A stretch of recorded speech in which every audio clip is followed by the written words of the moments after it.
In this guide, I'm going to show you how you can clear your cache here on Windows 11. Before we do get into this guide, make sure to like the video and subscribe to the channel with all notifications on. It really does help with the channel and lets us know that you want more content like this. We'd greatly appreciate it. And if at any point through this guide you do have any questions, just ask them down in the comment section below and we can help you out further. I'm going to be doing my best to reply to every single comment down there. Now, first things first, you're going to want to make sure that you don't have any programs open up in the background so everything does clear properly. But go down to this search bar down at the very bottom and go ahead and type in disk cleanup just like so. Hit enter to open it up and you should see the disk cleanup app pop up. Now it's going to start with the C drive, which is usually your main drive. Essentially just select it and hit OK. I'm already on it since it's the only drive I have set up right now, but Windows is not going to scan your system and find any files that can be safely removed.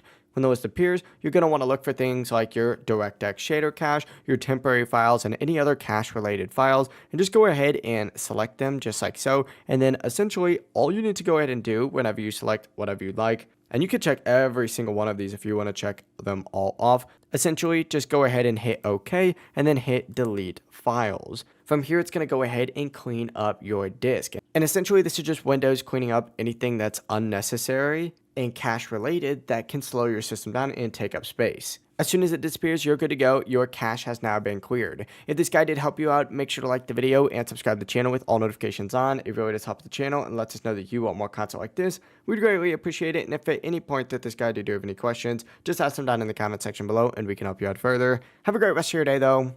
Peace.